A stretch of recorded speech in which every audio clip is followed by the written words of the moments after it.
Hello everyone, इस series में हम डिस्कस करेंगे ईएमटी सब्जेक्ट के इंपॉर्टेंट कॉन्सेप्ट और उनसे related PYQs and that is for IIT jam exam. In videos के अंदर ईएमटी सब्जेक्ट के इंपॉर्टेंट कॉन्सेप्ट्स और उनसे रिलेटेड पीवाईक्यूज, चाहे वो जैम एग्जाम के हो, चाहे जस्ट एग्जाम के हो, गेट एग्जाम के हो या नेट एग्जाम के हो, वो डिस्कस किए जाए। इस सीरीज को देखने के बाद आपकी आईआईटी जैम की प्रिपरेशन बहुत सॉलिड हो जाएगी, इसकी मैं गारंटी। वीडियोस के अंदर जो भी कंटेंट डिस्कस किया जाएगा उसके प्रो लेवल के नोट्स का लिंक आपको डिस्क्रिप्शन में मिल जाएगा। हेलो एवरीवन, आज का जो लेक्चर है इसमें हम डिस्कस करने वाले boundary condition for electric field और तीन अलग अलग केस के लिए हम इसे डिस्कस करेंगे। एक बार हम पोलराइजेशन के लिए इसको डिस्कस करेंगे, क्या फॉर्मूला बनता है इलेक्ट्रिक डिस्प्लेसमेंट के लिए, और एक बार इलेक्ट्रिक फील्ड। तो सबसे पहला जो केस हम डिस्कस करने वाले हैं वो है boundary condition for vector P. P का मतलब है पोलराइजेशन। तो हमारे पास दो अलग अलग मीडियम है, एक इंटरफेस है, इंटरफेस के दोनों ऊपर और नीचे दो अलग अलग मीडियम है जिसको हमने 1 और 2 से शो किया है। हमने ये मान लिया कि जो कंडक्टिंग चार्ज है वो इस इंटरफेस के पास है, कंडक्टिंग जो चार्ज है वो इंटरफेस के पास है, और इसलिए हमने एक right angle circular cylindrical surface को कंसीडर कर लिया, उसको हमने यहाँ पर इमेजिन कर। पोलराइजेशन वेक्टर की जो वैल्यू है इंटरफेस 1 के लिए उसको हमने लिख लिया P1 और मीडियम 2 के लिए उसको लिख लिया हमने P2, और ये जो नॉर्मल वेक्टर है उसके साथ θ1 और θ2 एंगल बना। तो यहाँ पर जब हम इसका डेरिवेशन करने के बाद सॉल्यूशन निकालते हैं तो हमें ये पता लगता है कि नॉर्मल डायरेक्शन में पोलराइजेशन जो है वो डिसकंटिन्यूअस, क्योंकि इनका जो डिफरेंस है वो किसके इक्वल आ रहा है, माइनस ऑफ सिग्मा में। P2n means polarization in normal direction above the surface, और P1n मतलब polarization in normal direction below the surface. इन दोनों का जो डिफरेंस है वो सिग्मा बी के बराबर है, और ये सिग्मा बी माइनस के, फिर सिग्मा बी जो है उसको हम कहते हैं बाउंड चार्ज। यदि इन दोनों में से कोई भी एक सरफेस वैक्यूम हो जाती है, कोई भी मीडियम वैक्यूम हो जाता है, तो उसकी वैल्यू हम जीरो कर। एग्जाम्पल के लिए अगर मैं ये कह दूं कि मीडियम 2 यानी कि अबाव वाली जो सरफेस है वो वैक्यूम है, तो उस केस में P2n की वैल्यू जीरो है। P2n की वैल्यू जीरो हो जाएगी तो P1n बन जाएगा सिग्मा बी। यहाँ पर ध्यान रखने वाली बात यह है कि नॉर्मलाइजेशन की जब भी बात चल रही है तो चार्ज जो आ रहा है वो बाउंड चार्ज है। इसी तरह से ये कंडीशन हम बना सकते हैं किसके लिए, इलेक्ट्रिक डिस्प्लेसमेंट वेक्टर के लिए। तो सेम कहानी यहाँ पर भी है, यहाँ पर भी नॉर्मल डायरेक्शन में डिसकंटिन्यूटी हो। डिसकंटिन्यूटी का मतलब ये है कि इनका जो डिफरेंस है वो जीरो के इक्वल नहीं आ रहा। यदि इनका डिफरेंस जीरो के इक्वल आ जाता है देन वो कहलाता है कंटिन्यूअस, और अगर वो डिफरेंस जीरो के बराबर नहीं है, above and below the surface जो हम जो वेक्टर ले रहे हैं उसका डिफरेंस जीरो नहीं है, तो वो डिसकंटिन्यू। तो यहाँ पर जिस तरह से पोलराइजेशन में आपने लिखा P2n minus P1n equals to minus sigma B, यहाँ पर लिखा जाएगा D2n minus D1n equals to sigma है।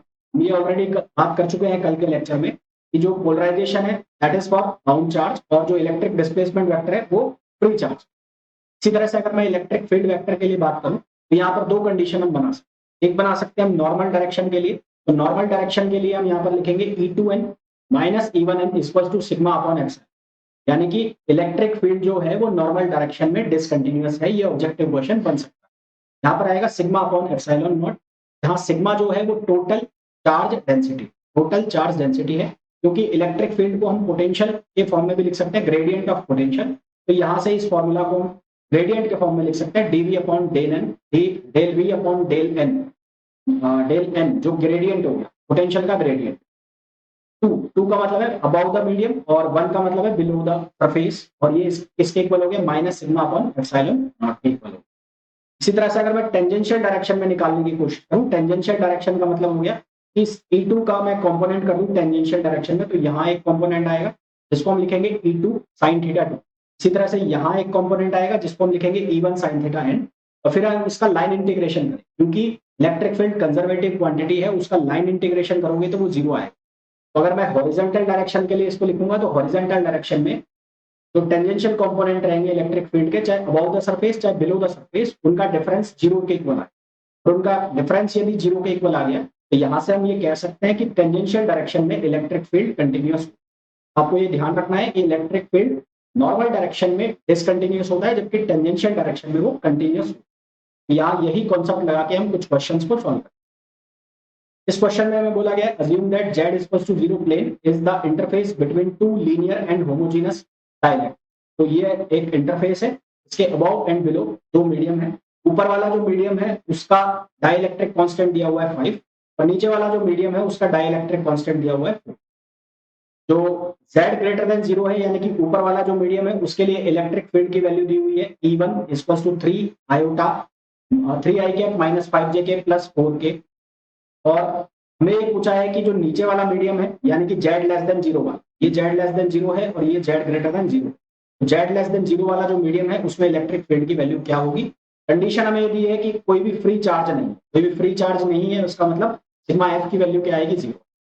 यहाँ पर सबसे पहले तो आपको ये ध्यान रखना है कि टेंजेंशियल डायरेक्शन में इलेक्ट्रिक फील्ड क्या होगा, कंटिन्यूअस होगा।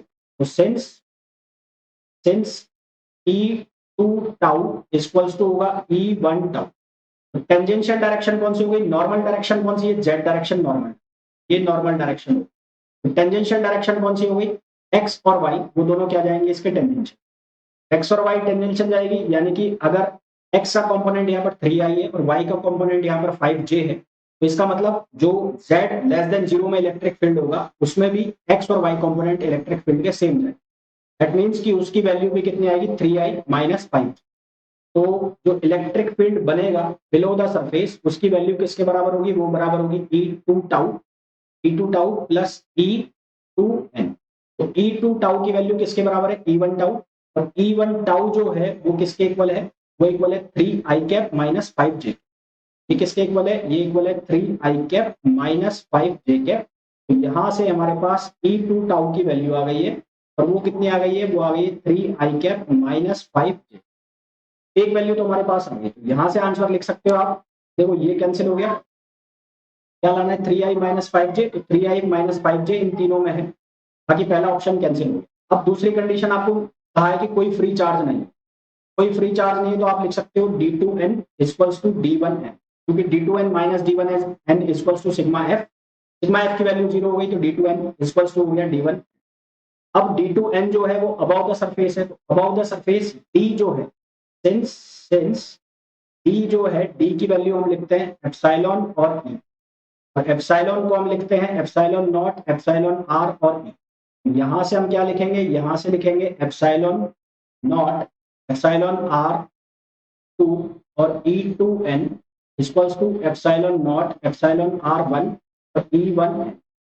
ठीक है, तो ये यहां पर इसका मतलब मैं लिख रहा हूं अबाउ द सरफेस, ये क्या है अबाउ द सरफेस, और ये क्या है, ये है बिलो द, ये क्या है बिलो द सरफेस। अब जो वैल्यूज हमें दिए हैं वो लिख देते हैं यहाँ पर।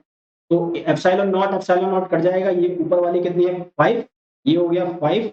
और यहाँ पर जो नॉर्मल डायरेक्शन में इलेक्ट्रिक फील्ड है उसकी वैल्यू है 4, तो ये हो गया 4 इक्वल्स टू, यहाँ एप्सिलॉन आर की जो वैल्यू है, तो एप्सिलॉन आर की वैल्यू कितनी है 4, यहाँ नीचे वाले में, तो ये हो गया 4 और E1n, तो ये 4 से 4 कैंसिल हो गया, तो यहाँ पर हमारे पास E1n की वैल्यू आ गई 5।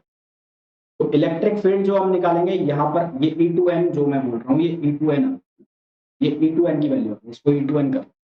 तो अब हमारे पास इलेक्ट्रिक फील्ड यहाँ पर ये वैल्यू सब्स्टिट्यूट करनी है, तो ये वैल्यू सब्स्टिट्यूट करोगे तो क्या बनेगा, यहाँ पर बनेगा E2 टाउ। तो E2 टाउ की वैल्यू क्या बनेगी, ये बनेगा 3 I cap minus 5 J cap, minus 5 J cap, और क्या बन जाएगा प्लस 5 के कैप, प्लस क्या बन जाएगा 5 के कैप। तो अगर चेक करेंगे तो हमारे पास जो करेक्ट आंसर आ जाएगा इसका, वो क्या आ जाएगा D, D will be the right, इसका करेक्ट आंसर आ जाएगा हमारे पास। नेक्स्ट क्वेश्चन भाई, नेक्स्ट क्वेश्चन में हमें बोला है एक स्फीयर है, रेडियस दी है r, और पोलराइजेशन की वैल्यू है p, वेक्टर की वैल्यू है k r vector, p vector की वैल्यू है k r वेक्टर। इसको नॉर्मल फॉर्म में लिख ले तो ये हो जाएगा k r मैग्नीट्यूड और r। हमें bound surface and volume charge density निकाल, तो हमारे पास ये हो गया स्फीयर, और इस स्फीयर के लिए ये हो गई सरफेस 1 और ये हो गई मीडियम 2। ठीक है, तो यहां हम लिखेंगे P2n minus P1n equals to minus sigma b। ये जो दूसरा वाला मीडियम है ये वैक्यूम है, ये क्या हो गया वैक्यूम हो, तो ये वैक्यूम हो गया, तो P2n की वैल्यू हो गई 0, P1n इक्वल्स टू हो गया माइनस सिग्मा b, ये माइनस माइनस कैंसिल हो जाएगा, सिग्मा b की वैल्यू हो जाएगी P1n। P1n ऑलरेडी हम सॉल्व कर चुके हैं, तो उसकी वैल्यू क्या है k, और r वेक्टर को जो मॉड में लिख लिया और उसके साथ r, यहाँ पर P1n की वैल्यू आ गई k, और ये हो गया r, के r। कौन सा आंसर आ गया, ये आ गया बी और सी ऑप्शन में सेटिस्फाई। तो हमें निकालना है, ये तो आ गया सरफेस चार्ज, और अब हमें कौन सा चार्ज निकालना है, इसको सिग्मा, इसको sigma B. Now we have to find out volume charge. Volume charge के लिए रो वी इक्वल्स टू होता है माइनस डाइवर्जेंस ऑफ पी, कल भी मैंने आपको बताया था। तो 1 upon R square del upon del R R square. तो पी की वैल्यू ये एज इट इज रख दो यहाँ पर के, और ये आर। अब इसको सॉल्व करोगे तो ये हो गया आर क्यूब। इसका आप डिफरेंशिएशन करोगे तो वो बन जाएगा 3 के आर स्क्वायर से आर स्क्वायर कैंसिल आउट हो जाएगा, तो आंसर आ जाएगा -3 के। आंसर क्या आ जाएगा -3 के, तो ऑप्शन हमारे पास हो जाएगा। तो ये थे जो बाउंड्री कंडीशंस के क्वेश्चन, एंड आई होप आपको बहुत अच्छे से कॉन्सेप्ट और क्वेश्चन दोनों समझ में आए। मिलेंगे नेक्स्ट वीडियो में एक और कॉन्सेप्ट और पीवाईक्यूज के साथ। Till then, thank you.